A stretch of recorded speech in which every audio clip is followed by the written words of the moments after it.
Hey everyone, Mr. MC here. Welcome back to another Gran Turismo 7 video where I'm attempting to lap the Nurburgring with every single car. And for today's video, I'll be using the Jaguar E-Type, which was suggested by Juby, so thank you for your recommendation. So this good boy is also called the Jaguar XK in North America, but I like to call it the E-Type. It just sounds better to me. But the E-Type initially started as a prototype back in 1957, where it had a 2.4 liter XK engine producing 120 horsepower, and this engine was also used in the Jaguar Mark I. And the prototype and eventually the E-Type were designed by Malcolm Sayer, who also worked on the C-Type, the D-Type, which both were LeMans winners back in the 1950s, and eventually designed the Jaguar XJ13, which unfortunately never saw the light of day at LeMans. This was meant to be the replacement for the XK150, but even just giving the E-Type a quick look makes it a bit apparent that this is more of a road-going replacement or even evolution of the D-Type. And throughout the E-Type's production run from 1961 to 1974, these cars would start to eventually get upgraded or revised to meet demands or regulations, which would eventually lead Jaguar to name these cars Series 1, Series 2, and Series 3.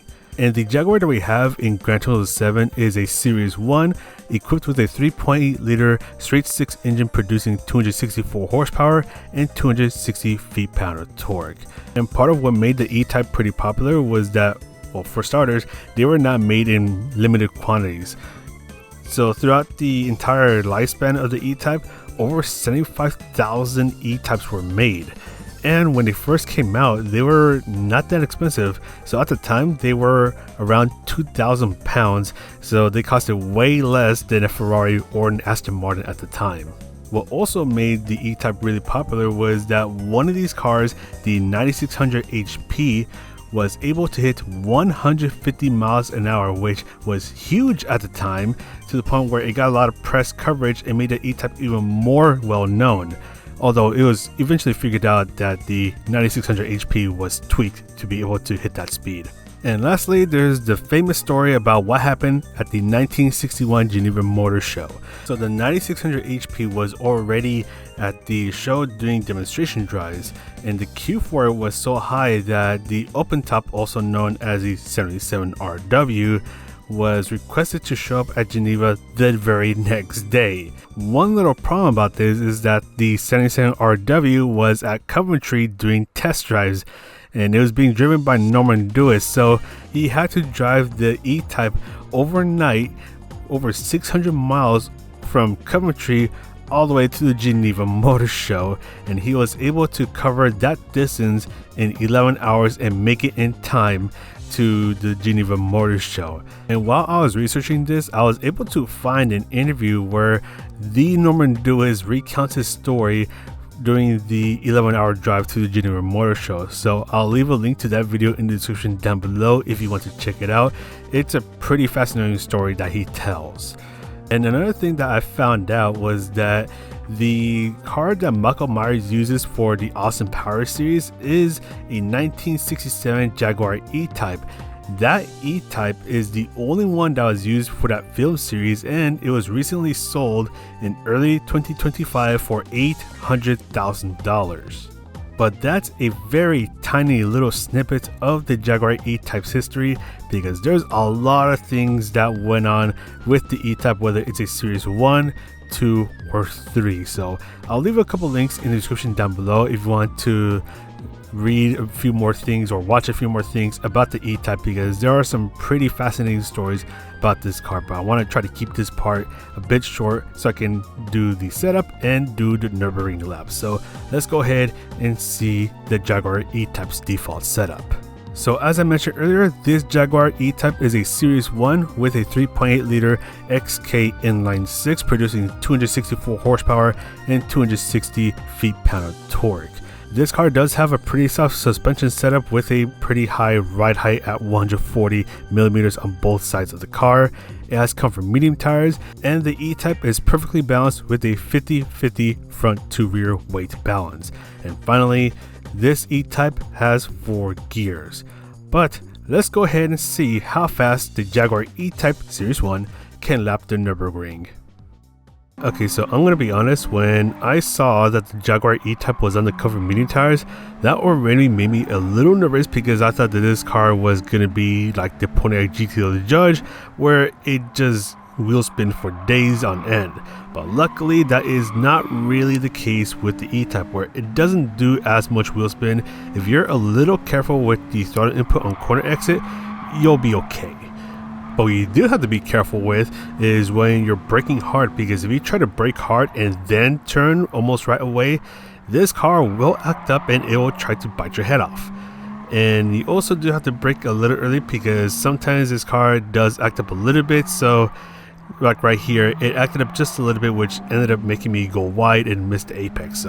So you have to be a little careful when you're getting on the brakes. If you have to brake really hard, try to brake in as straight of a line as possible, or just brake a little bit earlier so that the car doesn't act up as much. And once you really start to learn about what the E-Type likes and doesn't like in terms of driving style, this car becomes pretty fun to drive. Like, I thought I wasn't gonna like driving the E-Type as much, but I actually had a pretty good time driving it around the Nurburgring, although there were a couple parts that gave me brown pants moments. But once I got to learn about what the car didn't like, this car became a lot more fun to drive.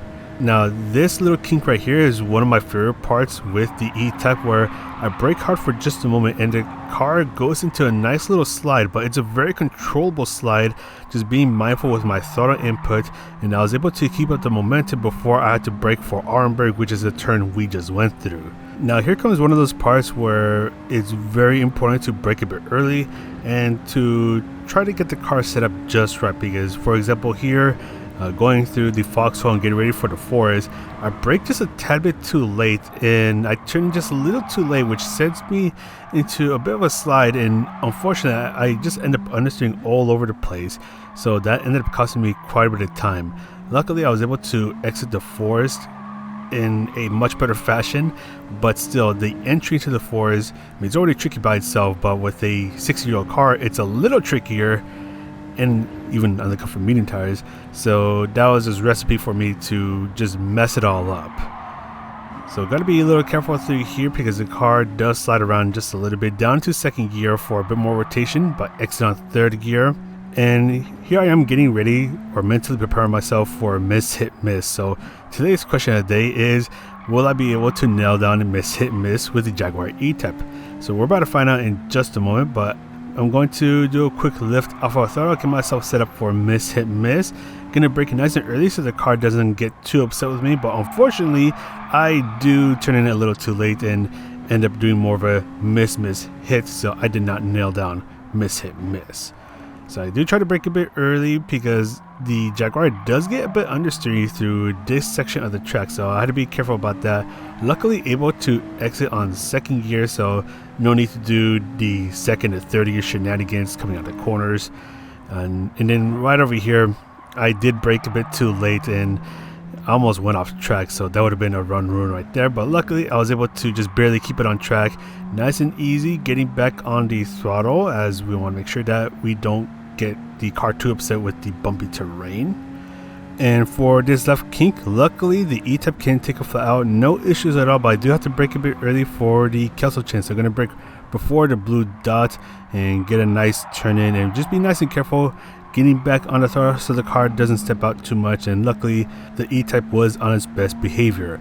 Now for the Kelso chain, this is a pretty long uphill section, so I do have to hold out on third gear for quite a while, luckily still getting quite a bit of speed, and then go up into fourth gear and just hope that the E-Type doesn't lose too much speed. But because this car is pretty light, it is luckily still gaining some speed, but it is starting to struggle to gain more speed, hitting 131 miles an hour. Am I going to hit 132 miles an hour? And the answer is going to be just barely yes, but I do have to brake a bit early for the Brewery corner, try to get the car nice and settled, but I do hit the curb, and luckily the E-Type didn't try to throw me into the wall. Do a little quick lift off our throttle for this little kink and brake a bit early, because we are going at pretty high speed, so I do have to try to brake as much as I can in a straight line down to second gear and just be nice and easy getting back on the throttle. Going up into third gear in a bit, use the happy little tree on the left as my reference point to brake for the carousel down into second gear. Nice and careful getting back on the throttle, so got to do a little bit of throttle control, and the E-Type will happily ride through the carousel. So going up into third gear once again for this left kink coming up. Am I going to be able to take it flat out? And the answer is going to be yes and no. I'm just going to go with no, as I did use an upshift to let the car coast for just a moment. Now here comes a bit of a tricky section right here. You have to brake a bit carefully for these next couple of turns, because with how bumpy everything is, the E-Type can easily get upset. This right turn is one of those areas where you have to be super careful with how you navigate the car. Otherwise, even just one little mistake will make the car really want to lose control. And just braking before the curb on the left, and it's just trying to brake a bit early, as this car can easily go wide through some of these turns. So that is something that I'm trying to be a bit careful of. Get a nice little slide in, but the car is still easily controllable through these slides. And just be nice and careful getting back on the throttle. I do brake a bit late over here, and I was supposed to brake a bit earlier before the curb on the left ends. So I do go wide through there and miss the apex. Here I make sure I brake early down into second gear, and I do take advantage of this curb on the right. Going up into third gear in just a moment. There we go. And I will need to do a little lift off our throttle for this left kink right here, and I will need to brake nice and early before this jump. Go down into third gear. Just be nice and careful getting back on the throttle to try not to get any understeer into the E-Type. And just lifting off our throttle, let the car turn in just a little bit more. Go up into fourth gear, carefully lift off our throttle so the car doesn't jump off into Narnia. And just got to be careful with the curves, because as you see right there, the car did start to get a little unsettled, but luckily the car didn't react much else after that. Down into third gear, just trying to stay towards the right side of the track, brake a bit early for this left turn. And for this section, I am going to stay on third gear, so I don't have to do that much downshifting and upshifting. So for mini carousel, you could probably get away with second gear, but because I don't want to waste time with this car's upshifting, which does take a bit of time, I'm just going to stay on third gear, save myself a little bit of time. And I do have to be a little careful there, just barely touch the grass on the left, and just be nice and careful getting back on the throttle, getting ready to shift up into fourth gear. And there we go, up into fourth gear, and I'm gonna have to rev the absolute heck out of fourth gear, as unfortunately this car does not have 5 gears, easily hitting 130 miles an hour. Am I gonna be able to hit 140 miles an hour before we start to go up the hill? And the answer is yes, pretty easily. Am I going to hit 145 miles an hour? No. Actually, maybe. No. So just hitting 144 miles an hour as I start to go up the hill. But I will go down the hill in just a moment, which means 145 miles an hour should definitely be a possibility right there. Am I going to hit 150 miles an hour? And the answer is going to be no, just barely miss it, hitting 149 miles an hour. And I do have to brake really early, because this car will definitely get unsettled if I try to brake any later. Brake nice and early to make sure that I make it to this apex, and just carefully take the car to the finish line.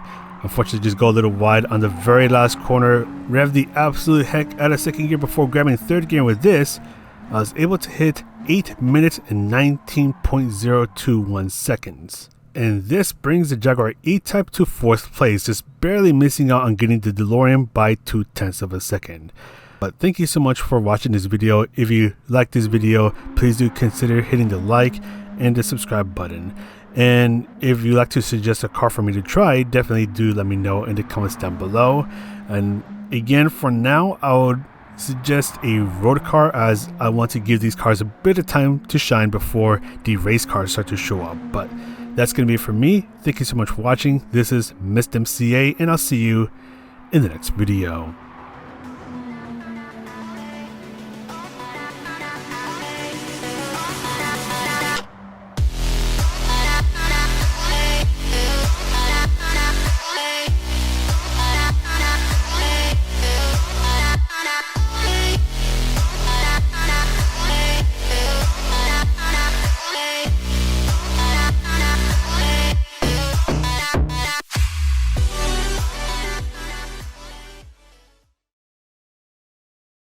Okay, so here's a couple of sick bloopers from my very first lap where I found out that this thing can try to bite your head off if you're not careful with it. So there I ended up hurling the car forward when I was braking, so I braked just a little too hard and it ended up throwing me into a bit of a slide, and I generally don't know how in the world I was able to save it, but I somehow managed to save it. And then later on in the same lap, I was going through the braking corner where I tried to be aggressive, and I quickly found out that that is definitely not the way to go, where the car stepped out a bit and I tried to catch it, but then it just went into a crazy slide and somehow was able to catch it again. And apparently I didn't learn my lesson, because at the very end of this lap I decided, hey, let's brake too aggressively, and the car steps out big time, and I generally don't know how I was able to save it. I thought my run would have been over, but somehow managed to catch the car and was able to finish the lap. But that was my first lap experience with it. It was pretty crazy.